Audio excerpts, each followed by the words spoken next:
One, obviously, is the health of the heart. You need a strong pump to pump the blood around the body. So the heart and the pump it has to be pumping regularly. On average, it pumps about 100,000 times a day. So it needs to work in a rhythmic fashion. It needs to work in a regular fashion. It cannot afford to stop for any period of time. So that's number one, obviously. Number two, you need adequate vascular tone. That's the arteries, the veins, the blood.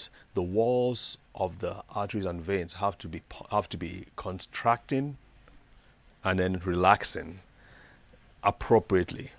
So there are some parts of the body at different times, like when you're running, for instance, your blood flow has to be adequate to the limbs, and it has to be reduced to the digestive system where you don't need much digestion going on. So there has to be adequate relaxation and contraction. So that is covered by vascular tone.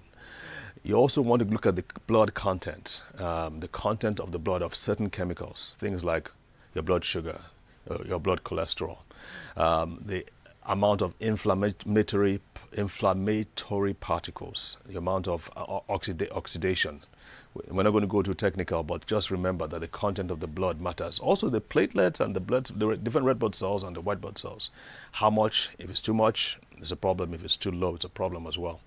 You also want to look at how well the blood is flowing, and that's related to the first 2 points, the heart and your vascular tone. You want to make sure that blood is flowing properly. If blood goes too fast, it's a problem. If it goes too slow, it may trigger up a cascade of chemical reactions that lead to clotting.